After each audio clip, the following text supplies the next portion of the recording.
Howdy. That's what we say down here. So it's a kind of an Aggie greeting. How you doing? Jinxie, welcome to San Antonio. Yo! We're on the 50-yard line here at the Alamo Bowl. Dave's in the mood, as you might have gathered. Dave's feeling very festive. He's finally found a hat that's going to fit his head, sort of. And we're here to talk football. And I'm a little concerned about A&M because I heard they're down a yell leader. Big news coming out of A&M camp is that instead of 5 yell leaders for Saturday night's game, they're only going to have 4, Jinxie, and that's because of one of them got a little too carried away last night. Can a male cheerleader turn a game? Can this happen? Because it might have happened. It might. Is there an emotional factor to this? I think because of this guy last night. I think the intangibles are Penn State's way after that casket remark. Do they care? Yeah, I don't know.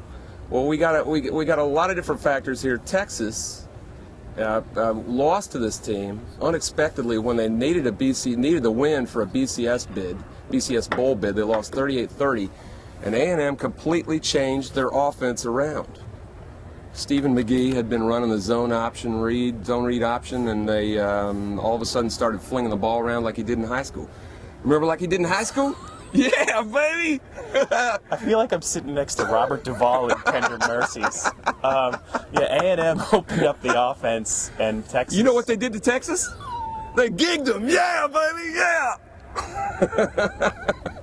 Anyway, I think Penn State can bank on seeing a different A&M offense than the one that played during the regular season. They're going to be wide open.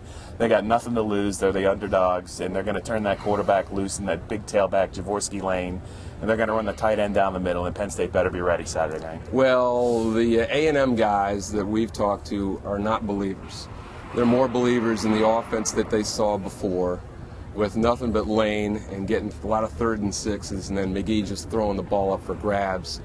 They were at 0 going to the 4th quarter against Miami, against Kansas, against Oklahoma. They had not scored a point, and they essentially got routed in all those games against quality defenses. So that's the question. All the A&M reporters I've talked to, they're all picking Penn State. So I don't know what to do. I would say this to the A&M reporters. Did they actually watch Penn State play on the road in the 4th quarter? Ah, a caveat. One caveat. What's going to happen if the game's close in the 4th quarter? That's going to tell the tale, because they didn't get it done on the road all season, and I'm not really confident they could get it done on the road in the 4th quarter tomorrow night. I think they're going to need to have a sizable lead going into the 4th quarter. Now, what about if A&M starts running the ball successfully? Everything changes because Penn State's got a depleted front. No Chris Baker. He's been left home for unexplained reasons, although we have a pretty good reason why he's not playing. But anyway, he was a really good defensive tackle. They only have 3 healthy defensive tackles that are going to play: Abe Karoma, Phil Taylor, and Ali Agbu. And they're going to get worn down. And trying to tackle that 270-pounder is no fun. They couldn't. Michigan State wore him down with Jahu Kalkrick. Mm-hmm. And the same thing could happen in the second half on Saturday night, especially if the game's close. I have no faith in Penn State pulling out a close game. So we're going to see what happens here. But you're picking them. I am going to pick him because... Well, which is it? Well, Jinxie, I heard you actually liked A&M, so I really didn't have much choice. You know why? They're going to gig them! Yeah, baby! You forced my hand. I have to go with Penn State. Way to go. I'm going against my gut instinct because of you. I think I'm going to go with A&M, but I'm not sure yet. Just have to buy the paper. You know what that's called, Dave, in Texas? That's called flip-flopping. Flip-flopping. You know something about that? Like W? Yeah. Anyway, this is the Alamo Dome, and today is Friday. Tomorrow night, directly opposite the Patriots-Giants game. That's interesting. I don't know how many people are going to be watching this worldwide, but it's going to be depleted ratings, I got a feeling. And we'll talk to you Saturday night, way late. Sometime around 4 a.m. Yeah. We'll get together. Maybe from a bar or something. We'll rehash it. Maybe here. Maybe we can get down here again. Make sure you bring the funny hat.